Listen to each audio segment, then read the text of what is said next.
there, welcome. Thank you so much for being here. I really want to make this quick because I have 5 kids and I never know when they're going to barge into the room. So I am a military wife of 11 years. Like I said, I'm a mom of 5, and if you're here, you're probably in a similar situation. And I want to talk today about balance. As a military wife, so many things tend to fall on our shoulders.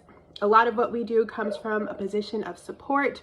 We want to be there to encourage our men and to build them up and to listen to them vent if they need to. The military is a really hard job. No matter what their specific job is, within that, it's difficult. It's really hard. It's tough on their bodies. It's tough on their minds.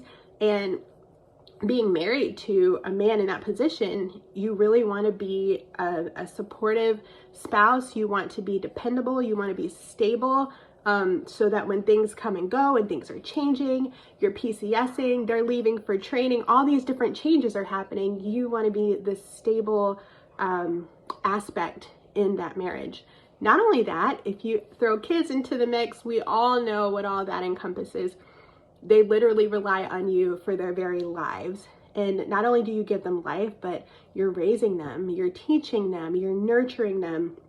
You're giving so much of yourself to your children, and you should, because they're your children, and like I said, they rely on you, and you want to be a great parent, and you want to cultivate imagination with them, and you want to help them to be critical thinkers, and you want to shelter them from the craziness of the world. And there's so much that goes into that as well.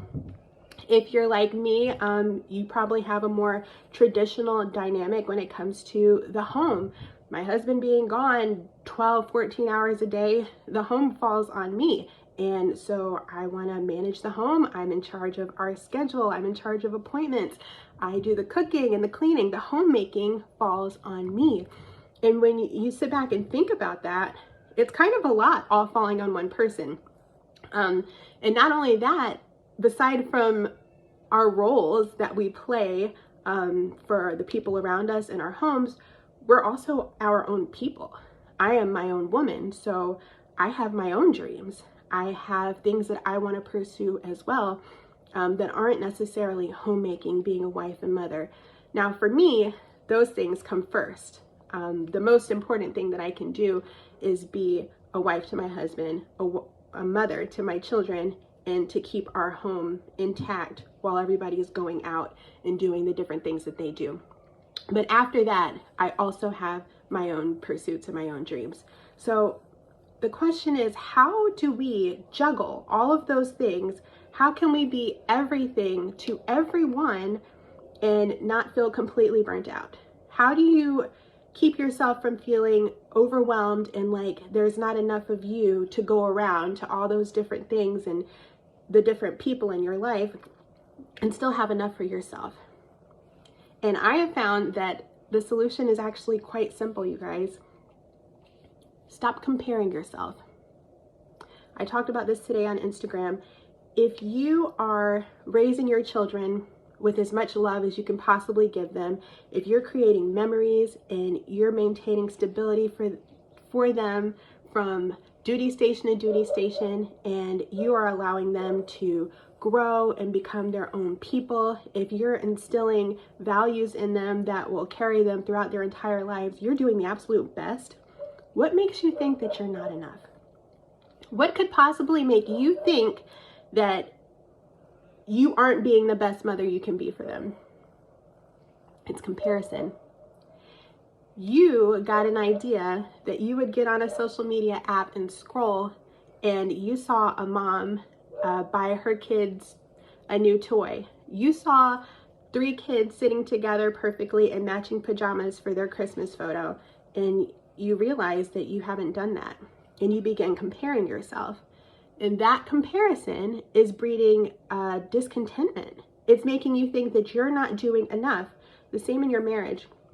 If you're seeing these perfectly cultivated homecoming photos after a deployment, and the woman has on a beautiful red dress and her husband's so happy to see her and not at all tired from the trip back to the States from his deployment, and it's a perfect angle and he dips her back and they have this beautiful romantic kiss, and well, I've never done that. My homecoming didn't look like that. It's comparison. and that comparison is making you think that you're not doing your absolute best. Stop comparing your life to what you see with your neighbors, what you see on social media. It's not real. So if you can stop comparing your actual life to what you see everywhere else, you will realize you are doing your best and you're doing a great job. And there is enough of you to go around and give your best to your loved ones and still have space for yourself. Now, if you're chasing an ideal, then no, there's not going to be enough of you. You're never going to reach it. You're never going to reach perfection, and you're going to feel not enough. You're going to feel that what you're doing and what you're giving is insufficient because you're comparing it to somebody else. But if you're able to do your absolute best in every avenue, then you're going to be plenty. You're going to be just enough, and you're going to have some left over for yourself. I hope that was helpful for somebody. If you're struggling with comparing yourself or feeling like there's not enough of you to go around, or maybe you're overwhelmed with all the different roles that you're playing as a military spouse, I just want to encourage you that you're perfect. You're doing exactly what you need to do. Don't compare yourself to anybody else. You're doing great. If you're not already following me on Instagram, I'd love to have you follow me. I post every day over there at Milspouse Mastery. And if you want to subscribe to my YouTube channel, my name is Asiba's Place over there. And I will see you in the group. If you're not already in the group, I will link it below. If this is playing in the group, thanks so much for being here. Leave a comment and let me know if you found anything helpful here. I'll see you guys in the next one. Bye.